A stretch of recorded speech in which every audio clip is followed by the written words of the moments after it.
The Concrete Confessional is very interesting for me in the fact that as we discuss hardcore, there's always seemed to be in the past a very simple recipe when it comes to hardcore. Here we are now, 2016. Believe it or not, you guys, Hatebreed, when you think of hardcore, that's what you picture, obviously, to the new generation. My question to you is how do you want to be looked upon? Because when I was a kid back in the day, you would look at, say, Ian MacKaye or any of the other pioneering hardcore guys, and as, again, always the messages what resonated. How would you like to be perceived now with these kids, and what do you want them to come away with listening to this record?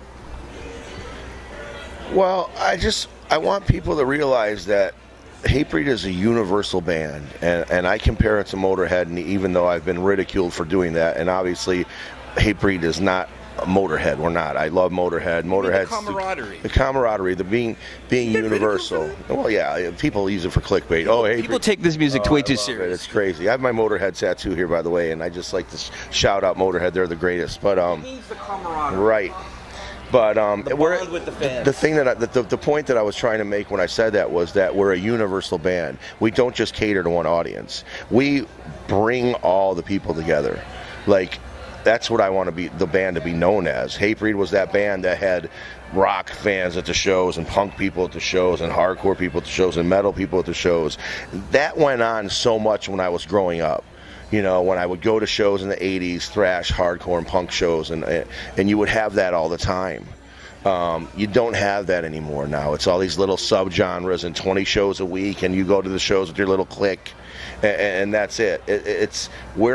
Our little whole thing that we do, our underground of all these bands that I'm talking about, it could be a band as big as Slipknot, and it could be a band as small as, you know, a band that has their demo out. It's all, to me, it's all one underground. And I know that some people might say, well, Slipknot, that's really not underground. Well, I mean, listen how crazy the music is. Sometimes I listen to that band, I'm like, some of the stuff straight up grindcore, and they're like the biggest playing arenas and stuff. It's a beautiful thing.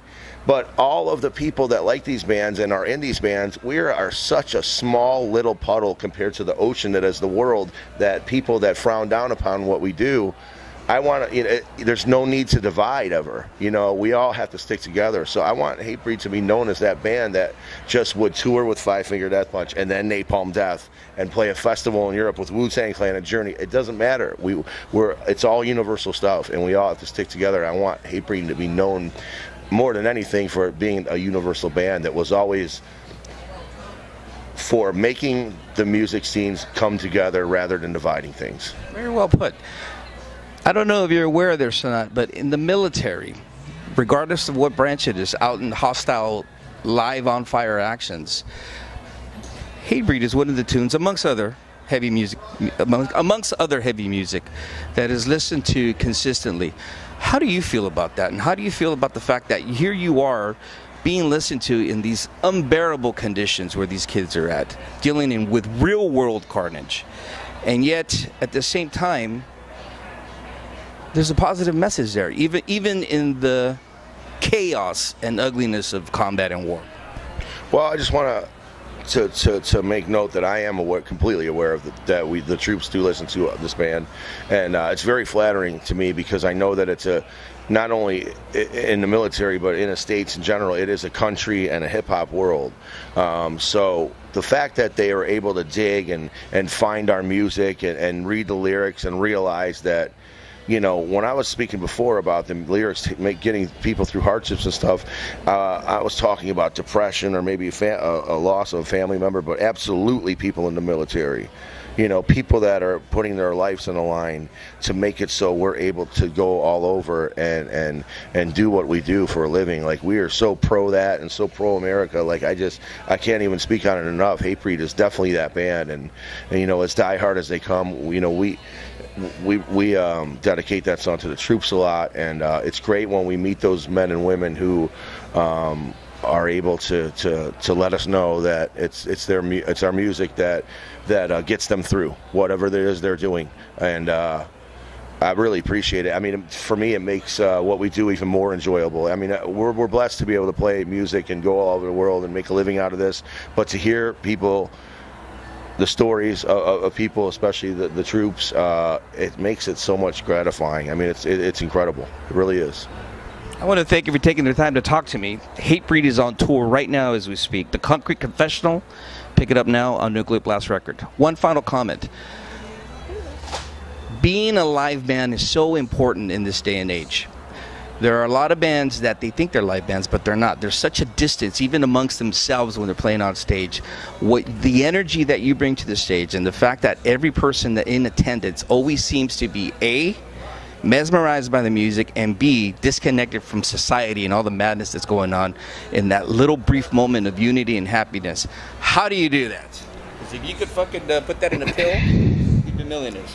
It's just what we do. You know, Henry Rollins says it best. He says, you can't fool an audience. You can't. It is. You can't go out there and give 90%. You can't go out there and give 100%. You got to go out there and give 110%. You know, this is. You have to realize that. You know, again, it goes back to when I was saying, people. When we're playing a show and there's tens of thousands of people there, or we're playing a show and there's a couple hundred people there, you can't call it in when there's a couple hundred people in there. You give the same show. You give the same energy, because it doesn't matter if it's those people at the big show or small show. This is their big night to see you. They've been waiting months for this. You have a duty to go out there and make them happy and give them their money's worth and make them feel empowered when they walk away. But also, I think the most importantly is to keep them as a fan and keep them around and keep delivering to them what brought them there in the first place. So I think that we don't know anything different. Fortunately, we're like a machine at this point, you know, and we don't tour as much as we used to. It's not 300 shows a year. We're doing 6 months a year. So as we get older, I think it's a little bit easier on us to pull that, conjure up that energy, and do it for half the year versus 9 months. So, you know, but no, I mean that's part of what we do. Hatebreed's known for the energetic, positive live show. What are we going to do? Not give them that, you know? Right. So, I feel like we're in a great place right now. Everybody in the band's very happy. We haven't done a full U.S. tour in about 5 years, and this has far exceeded our expectations of the turnouts and the response. So we'll continue to do this as long as we can. We have no plans to slow down at all. No plans to stop. I mean, I look at Agnostic Front, they're 10 years older than us. They've been doing it 10 years. I look at the Rolling Stones, I know it's different music. I just saw them last summer. They were perfect. They're in their 70s. They're on their 52nd anniversary. Well, why not? Why not? Why not? You know, I mean, why not do it? And I think it's important for us. We've made all the right decisions. That's why the band's successful to this point. You watch bands fail and you learn from their mistakes. But I think the best thing is for us to stay current, to keep our name out there, play with younger bands still, and then to play with the classic bands. I think when a band breaks up or goes away for a long time, maybe some bands can afford to do that. We can't do that.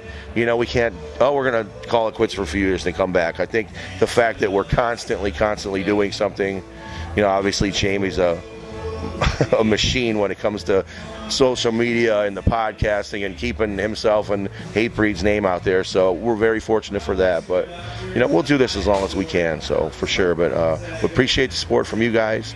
And, you know, we'll look forward to coming back down here as we always do. So we had a good time this time around. And, you know, hopefully we can squeeze a couple more shows in out here in the second leg of the tour later in the year. So. There you go. Right on.